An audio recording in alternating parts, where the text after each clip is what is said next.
ছাত্র জনতা ঐতিহাসিক 5ই আগস্টে শেখ হাসিনা এবং তার দোসরদেরকে এই দেশ থেকে পালাতে বাধ্য করেছিল। আমরা আজকে সেই ঐতিহাসিক একটি সময়ে এসে সে একই পার্লামেন্টের সামনে একটি রাজনৈতিক দলের ঘোষণার ধার প্রান্তে উপনীত হয়েছে। সিলেট থেকে খুলনা থেকে আজকের এই জনসমুদ্রে উপস্থিত হয়েছেন। আপনাদের এই কষ্টকে আমরা স্যালুট করি।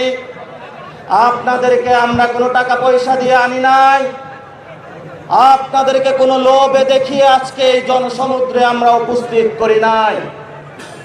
কিন্তু আপনাদের সামনে আমরা একটি জিনিস দেখাতে সক্ষম হয়েছিলাম। সেই জিনিসটি হলো একটি নতুন বাংলাদেশের স্বপ্ন, নতুন বাংলাদেশের আশা, নতুন বাংলাদেশের জাগরণ।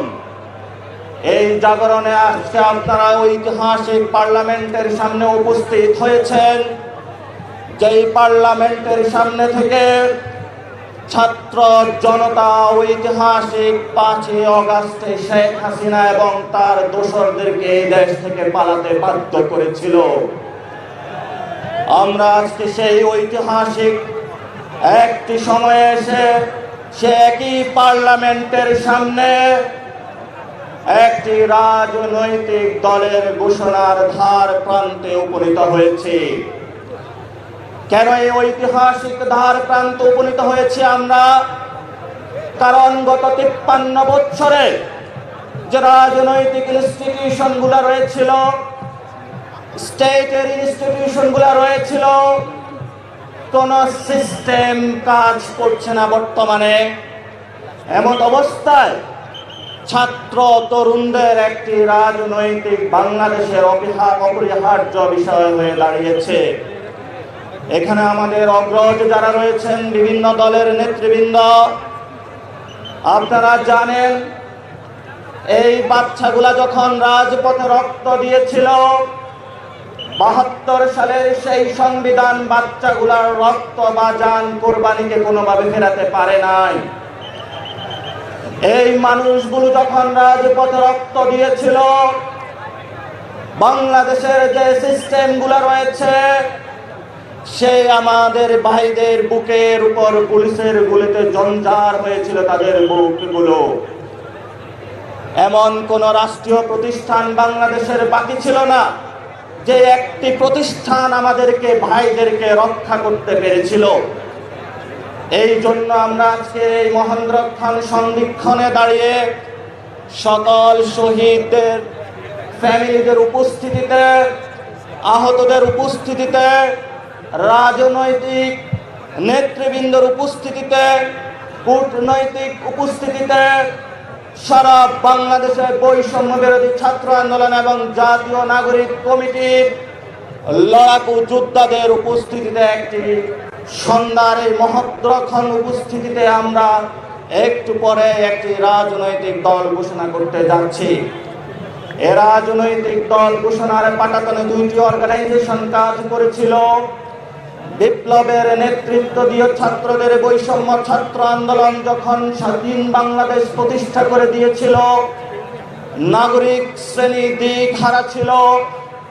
আমরা সেই ঐতিহাসিক দায়বদ্ধতা থেকে গত সেপ্টেম্বরে জাতীয় নাগরিক কমিটি বাংলাদেশে প্রতিষ্ঠা করে সেই জাতীয় নাগরিক কমিটি গত 6 মাসে বাংলাদেশের মানুষের আনাচে কানাচে পৌঁছে 400টি থানায় আমরা কমিটি প্রতিষ্ঠা করতে সক্ষম হয়েছি। যেই কমিটিগুলার প্রতিষ্ঠানের উপর পাটাতনের উপরে আজকে আমরা দাঁড়িয়ে ঐতিহাসিকভাবে একটি রাজনৈতিক দল ঘোষণা করতে যাচ্ছি। এই জন্য রাজনৈতিক বৃন্দ, বিভিন্ন দলের যারা রয়েছেন, বাংলাদেশের আপমর যারা জনতা রয়েছেন, জাতীয় নাগরিক কমিটির যারা একনিষ্ঠ কর্মীবৃন্দ মাঠে খেটেছেন প্রতিদিন রাত, সংগঠক বৃন্দ, নেতৃবৃন্দ এবং যারা আমাদেরকে বিভিন্ন জায়গায় বিভিন্নভাবে সহযোগিতা করে আজকে আমাদের এই জায়গায় উপস্থিত করেছেন, আপনাদের সেই পরিশ্রম ত্যাগ তিতিক্ষাকে আজকে এই মঞ্চ থেকে আমরা স্বীকার করছি এবং সালাম জানাচ্ছি। ইনশাআল্লাহ আগামী রাজনৈতিক দলে জাতীয় নাগরিক কমিটির প্রত্যেকটি নেতা কর্মীর যে অভূতপূর্ব ত্যাগ তিতিক্ষা রয়েছে আমরা যথেষ্টভাবে মূল্যায়িত করতে সক্ষম হবে ইনশাআল্লাহ।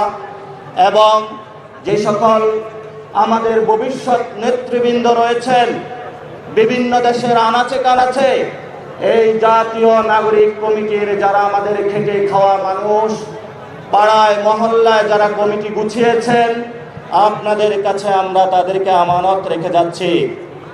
এই মানুষগুলো বাংলাদেশের একটি ঐতিহাসিক পাটাতন সৃষ্টি করেছেন। আপনারা এই মানুষগুলোকে দেখে রাখবেন। এই মানুষগুলো একটি শূন্য থেকে জীবনের পরিশ্রম দিয়ে আজকের এই পর্যন্ত এসেছে।